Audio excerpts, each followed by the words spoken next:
Let's do some intros. Let's good. Let people know who we are. I don't even know y'all well enough to do your own intro, so y'all can do it. Maybe a 1 minute, 10 seconds. Let's do a 10-second. 1 minute. I've said 1 minute first. I'm going down to 10 seconds. Who you are, what you do, maybe a passion, maybe a skill set, maybe something that you love to do. Like if you thought about what's your contribution to the world. It ain't got to be your profession as much, but like what is the thing that you bring to the earth? What is your purpose? What is your destiny, your mission? I want people to hear that first. They can look you up, they can find your bios and all that, but I want people to know who you are. Well, me. We can start here. I'm a We can go around. former- Let's go around if we can. Let's go ahead. Former gang enforcer. Was blessed by God to be around great leadership like Minister Farrakhan, Jerry Butler, Reverend Jesse Jackson, and of course my father, and of course my friend Larry Hoover. Yeah. Went from a negative to a positive. Was blessed to get a pardon from a governor, not because I didn't do the crime, but because of the work I put back in the community. Nice. I've helped elect governors, became political consultant, like this brother here. Realized it was important for me to become the CEO of my own life. That way I accreditate what I do. Yeah. Right now, I was at the transitioning of power from that Jesse Jackson was given to a young man from Texas. In Dallas, yeah. I realized the transformation, like we were saying earlier when we was off camera, the importance of preachers' kids. You know, I don't know what's in the book about, who's that, Shack Rack, Billy Goat, and the other guy. But I did see the power of the PKs. Yeah. And that was Jonathan Jackson, Brandon Johnson, and Martin Luther King III. Nice. Right now, it's an honor to me to be around men to let everybody know that it's time out for us to be afraid of how someone feel, how we talk, and explain how we get through our daily lives. Right. Beautiful, beautiful. Oh, I'm Wallace Gator Bradley. There you go. See, I know you did that. All that. We did all that. We did all that. You know what's got. No, I appreciate you. Appreciate you. My name is Benjamin Alfred Junius. Everyone calls me Benji. My pronouns are he, him, his, and I love working with youth, specifically youth experiencing homelessness in Chicago, the age groups of 16 to 24.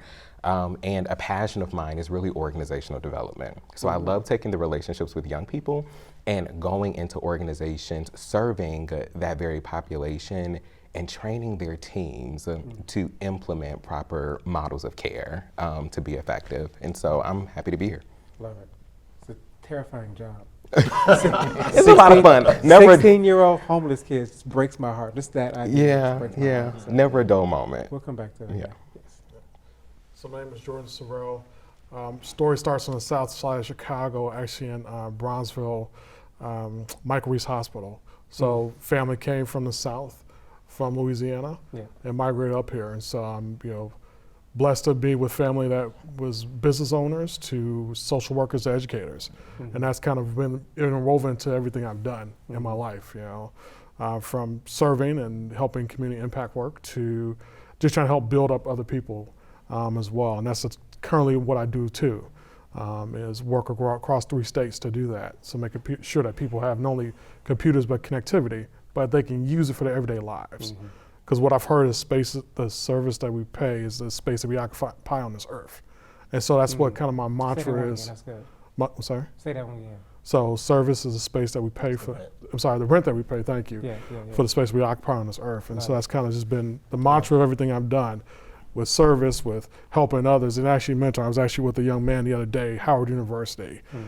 He's a junior, major in computer science. I believe in giving back and the power of that as well. Okay. And so, for me, that's just kind of my thread and what I do and how I want to show up in the world, because it's really about how do we take these large things to make them simple, but to have a meaningful impact, so that not just helping out neighborhoods, but helping out generations and others in the process. And that's kind of what my North Star is on a daily basis. Very good. You got 10 seconds. Yeah, 7 seconds. Easy. First of all, I'm Daniel Ash. First of all, I want to say thank you for inviting me to this circle. I'm a father of 3 boys. I begin there because that's been my primary role in life thus far, my most important one. During the day, I work for a foundation, the Field Foundation of Illinois. I have the honor of working there, and that's the latest step on a journey that began when I came to Chicago in 1992, which is quite frankly to create good wherever I can. That's been my obsession, particularly given where I come from, Youngstown, Ohio, which is a town that faced lots of hardship. So my life has always been about try to change things for the better, particularly for Black people in this country. Wow. Yeah. Welcome. Well, my name is Xavier Ramey. My day job is I lead a company called Justice Informed. I think about my life, and the way I introduce myself is more so about what is the intended effect that I want to have in whatever room I'm in, and what is the sort of leave behind that is always there when I'm not.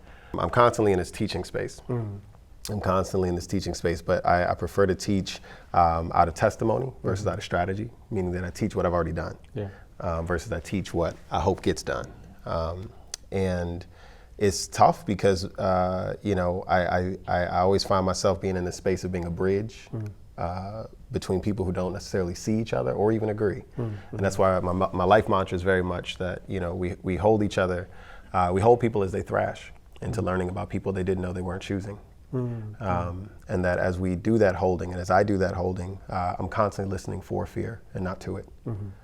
Constantly trying to understand where a person's fear sits in their life, in their priorities and such. Because I feel if I can isolate that, if I can find that, then I'll know what they'll ask me to concede on as well. I'll know what they'll tell me to pray to. And if we can move that over to ambitions, we can really get something dope built. My name is Reginald Edwards. You all can call me I Reggie. just saw how fresh your shoes were. You ain't seen Just these? right now. I appreciate it. Just right now. I just saw the fur. My bad. I appreciate it. Once again, my name is Reginald Edwards. You all can call me Reggie. I like to say I'm a social worker by trade, but I'm also a mental health therapist, and I am a healthcare consultant. One of my biggest mottos in life is to reach back and pull somebody up with me wherever I go, whether it's my career, life in general, talking to a neighbor on the street. So many people have helped me to get to where I am today. And I believe, similar to what you said, it's something about helping somebody else that it's a power in that has gotten me this far in life. So that's my life motto. Nice. Pull somebody up with me and keep on going. So, yeah. Beautiful.